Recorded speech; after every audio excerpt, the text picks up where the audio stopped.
So this is the second and final part for this chapter, motion. तो इस part में हमारा सबसे पहला टॉपिक होने वाला है ग्राफिकल रिप्रेजेंटेशन ऑफ मोशन। इसमें हम मोशन को ग्राफ पर रिप्रेजेंट करेंगे, लेकिन वो ग्राफ ये वाला नहीं होने वाला है ऐसे बार ग्राफ या फिर हिस्टोग्राम।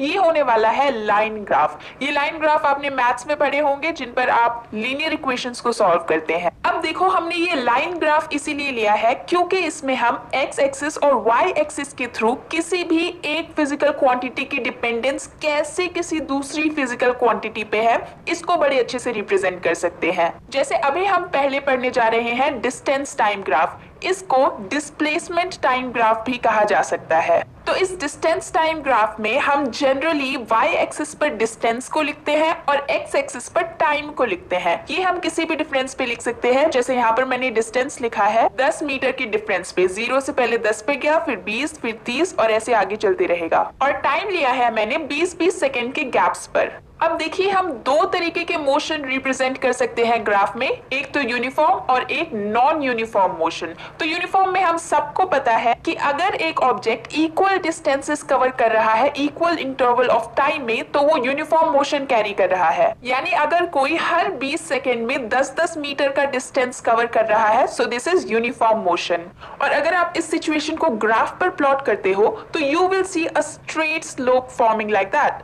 तो अब इसे हमेशा याद रखना है कि कभी भी अगर यूनिफॉर्म मोशन हो रहा है तो एस टी ग्राफ में, एस से हम जनरली डिस्प्लेसमेंट को बताते हैं और टी से टाइम को, तो कभी भी एस टी ग्राफ में यूनिफॉर्म मोशन का स्लोप हमेशा ऐसे स्ट्रेट बनता है। या तो ओरिजिन से ऊपर की ओर जाता हुआ देखेगा या फिर ऊपर से नीचे की ओर जाता हुआ देखेगा, पर ये एक स्ट्रेट स्लोप होगा। नाउ कम्स द क्वेश्चन कि फिर नॉन यूनिफॉर्म मोशन में क्या होता है। तो उसके लिए एक और ग्राफ प्लॉट कर लेते हैं इस टेबल के अकॉर्डिंग। इसमें हम टाइम में 2 सेकेंड का गैप लेंगे और डिस्टेंस में 6 मीटर का।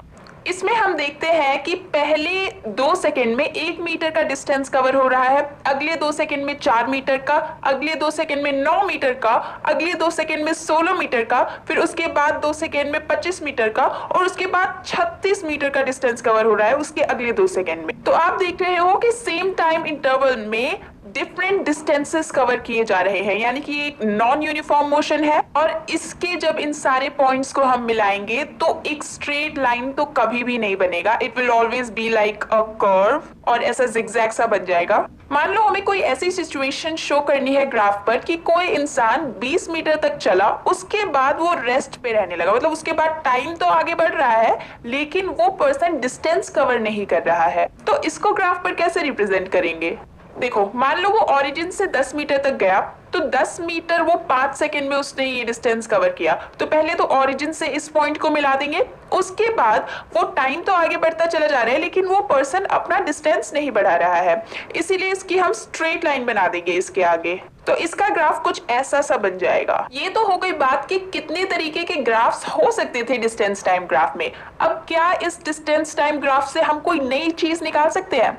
तो हाँ, हम डिस्टेंस टाइम ग्राफ का यूज इस ऑब्जेक्ट की स्पीड निकालने के लिए भी कर सकते हैं। इसके लिए हमें इस स्लोप के साथ बनते हुए ट्रायंगल का परपेंडिकुलर बाय बेस करना पड़ेगा। तो इसका परपेंडिकुलर देखने के टाइम हम डील करेंगे वाई एक्सिस से। वाई एक्सिस पे आप देख सकते हो कि डिस्टेंस मेंशन्ड है और इसका बेस निकालने के टाइम हम डील करेंगे एक्स एक्सिस से, जहां पर कि टाइम मेंशन है। सो इन सिंपल वर्ड्स हम डिस्टेंस अपॉन टाइम ही कर रहे हैं, जो कि स्पीड का फॉर्मूला होता है। तो अगर इसी ग्राफ में हमें निकालना है इस ऑब्जेक्ट की स्पीड, तो हम देखेंगे इसका डिस्टेंस हम किसी भी पॉइंट पर ले सकते हैं, बशर्ते टाइम भी उसी पॉइंट पर लेंगे। मान लीजिए हमें बताना है कि 40 सेकेंड पर इसका जो स्पीड था वो क्या था, तो हम 40 सेकेंड लेंगे टाइम के प्लेस पर और डिस्टेंस के प्लेस पर उस टाइम पर जितना डिस्टेंस वो ट्रैवल कर चुका होगा वो लेंगे, फिर दोनों को डिवाइड कर देंगे और हमारा स्पीड निकल के आ जाएगा। अब आते हैं हमारे दूसरे टाइप के ग्राफ पर, जिसका नाम है वेलोसिटी टाइम ग्राफ और इसको स्पीड टाइम ग्राफ भी कह सकते हैं।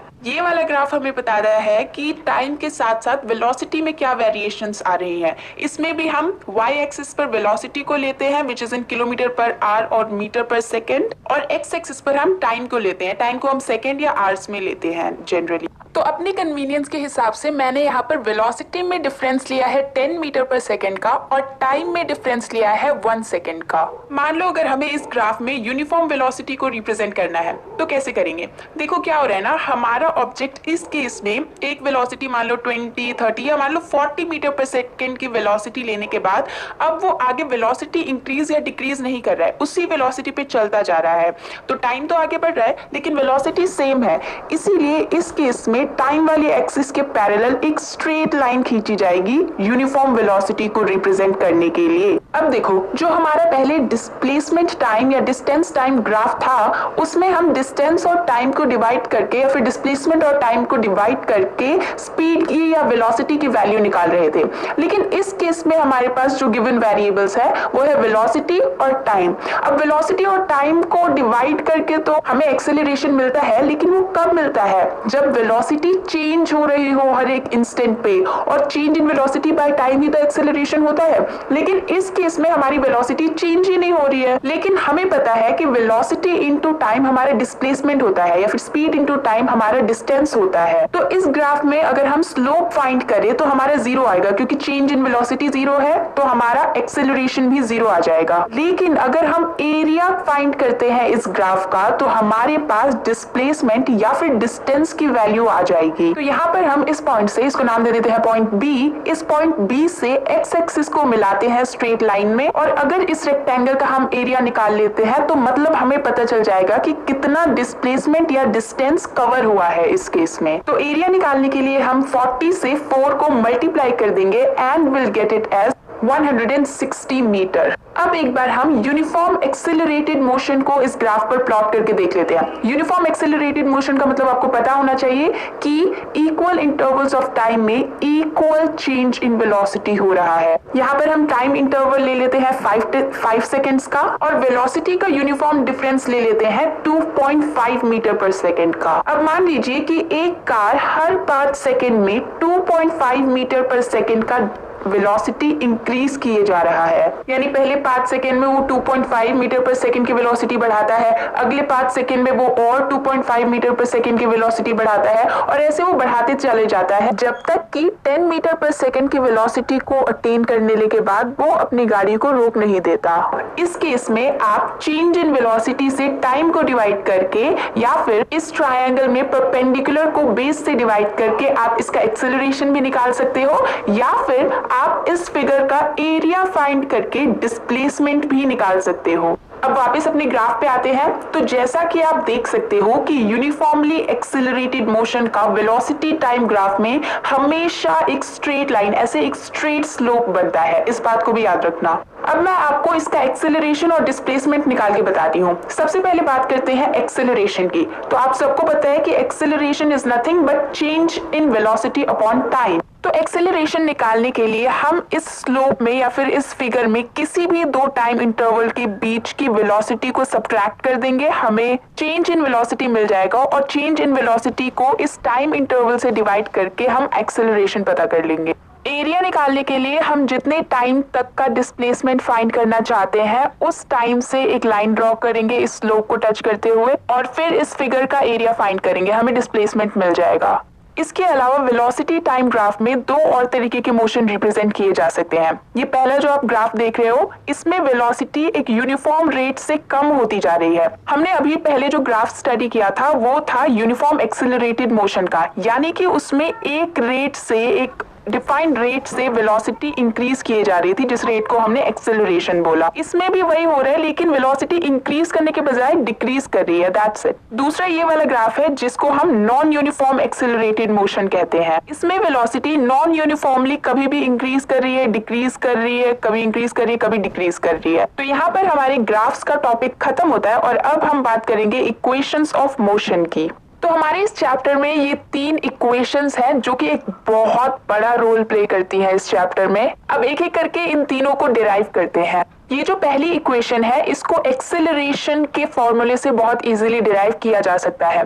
तो एक्सेलरेशन का फॉर्मूला होता है v minus you upon T. अब ये जो t इधर डिवाइड में है एक्सेलरेशन के पास जाकर के मल्टीप्लाई में हो जाएगा, और ये जो इनिशियल वेलोसिटी यहाँ पर माइनस में है एक्सेलरेशन और टाइम के साथ जाकर के प्लस में हो जाएगी। और बस यहाँ पर हमारी डेरिवेशन खत्म हो जाएगी। v is equals to u plus a t. इसको याद रखना है, आगे इसको उलट पलट करके हम इसका बहुत यूज करने वाले हैं बाकी के इक्वेशंस में। अब क्योंकि इस इक्वेशन के थ्रू हमने फाइनल वेलोसिटी को फाइंड किया है, इसीलिए इस इक्वेशन को हम वेलोसिटी टाइम रिलेशन भी कहते हैं। और अब हम फाइंड करने जा रहे हैं equation for position time relation, जो कि ये दूसरा वाला इक्वेशन है। अब क्योंकि इसमें पोजीशन एक शब्द आया है, यानी कि इसमें जरूर डिस्टेंस या डिस्प्लेसमेंट, जिसको कि हम एस से डिनोट करते हैं, उसका यूज आने वाला है। बेसिकली हम इस एस को ही ग्राफिकल मेथड से फाइंड करके इस इक्वेशन को ड्राइव करने वाले हैं। तो इसके लिए एक ग्राफ लेते हैं और यहाँ पर किसी भी इनिशियल पॉइंट से एक यूनिफॉर्मली एक्सिलरेटेड मोशन का स्लोप बना देते हैं। अब वेलोसिटी वाली इस एक्सिस पर जहाँ पर हमने इनिशियल वेलोसिटी को लिया है, इसको एक पॉइंट का नाम दे देते हैं ए,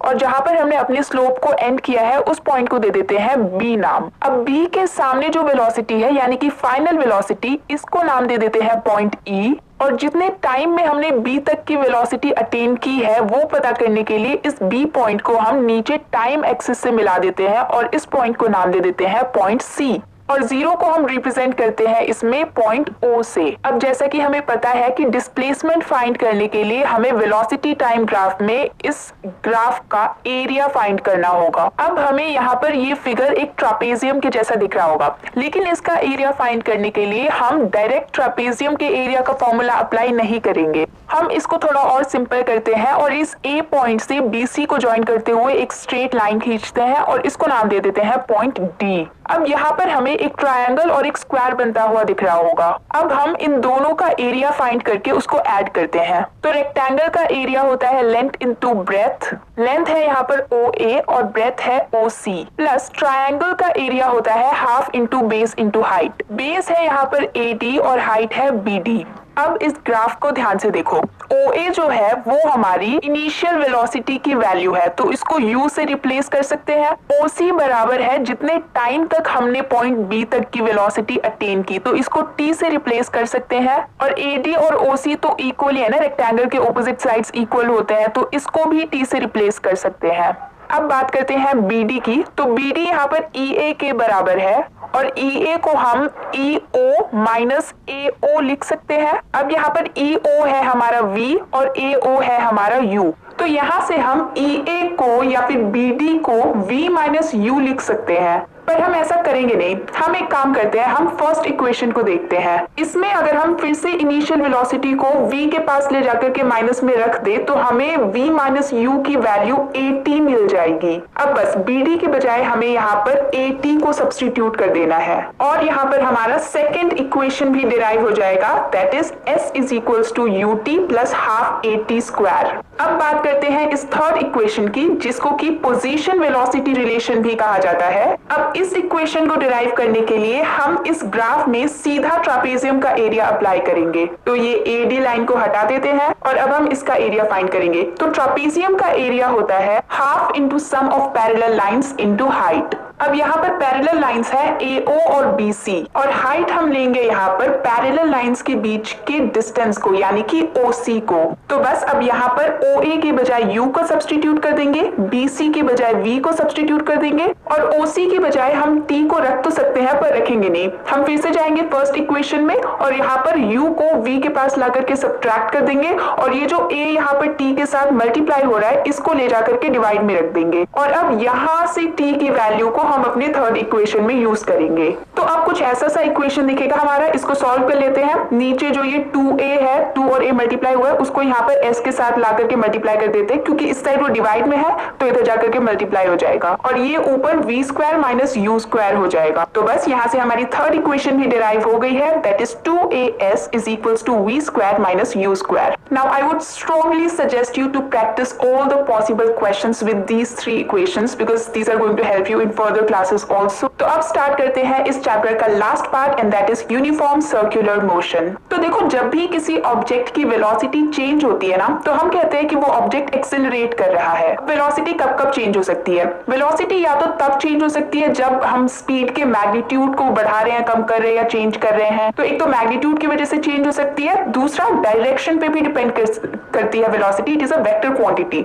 तो अगर डायरेक्शन भी चेंज हो रहा है स्पीड का, तो यानी कि वेलोसिटी चेंज हो रही है। अब इसी से रिलेटेड एक एक्टिविटी दी हुई है हमारी बुक में। तो अज्यूम करते हैं कि एक एथलीट है जो कि यूनिफॉर्म वेलोसिटी से मूव कर रहा है, लेकिन पहले हमने उसको भागने के लिए एक रेक्टेंगुलर ट्रैक दिया। रेक्टेंगुलर ट्रैक के 4 साइड्स होते हैं, तो 4 बार उसने अपनी डायरेक्शन को चेंज किया। अब वेलोसिटी का मैग्नीट्यूड यूनिफॉर्म है, लेकिन वो डायरेक्शन चेंज कर रहा है, यानी कि 4 बार उसने वेलोसिटी चेंज किया।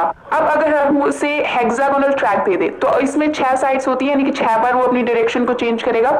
या फिर अगर ऑक्टागन दे दे जिसमें कि 8 साइड्स होती है, तो वो 8 बार अपने वेलोसिटी को चेंज करेगा। उसका मैग्नीट्यूड सेम है क्योंकि यूनिफॉर्म वेलोसिटी से भाग रहा है वो, लेकिन डायरेक्शन चेंज कर रहा है वो इतनी बार, इसलिए वेलोसिटी भी चेंज हो रही है। और अगर हम ऐसे ही साइड्स बढ़ाते जाए ट्रैक की इनफाइनाइट टाइम तक, तो हम देखेंगे कि एक सर्कुलर ट्रैक बन जाएगा। और सर्कुलर ट्रैक में हर पॉइंट पे एक अलग डायरेक्शन होता है। तो अगर वो एथलीट एक कांस्टेंट मैग्नीट्यूड के साथ भी इस सर्कुलर पाथ पर भाग रहा है, तो हर इंस्टेंट पे वो अपनी वेलोसिटी को चेंज कर रहा है, क्योंकि हर इंस्टेंट पे डायरेक्शन चेंज हो रही है। यानी कि यूनिफॉर्म सर्कुलर मोशन करने पर भी ये एक नॉन यूनिफॉर्म मोशन होगा, नॉन यूनिफॉर्म वेलोसिटी का मोशन होगा, इसीलिए हम इसको एक्सेलरेटेड मोशन भी कह सकते हैं। So here it's the end of this video.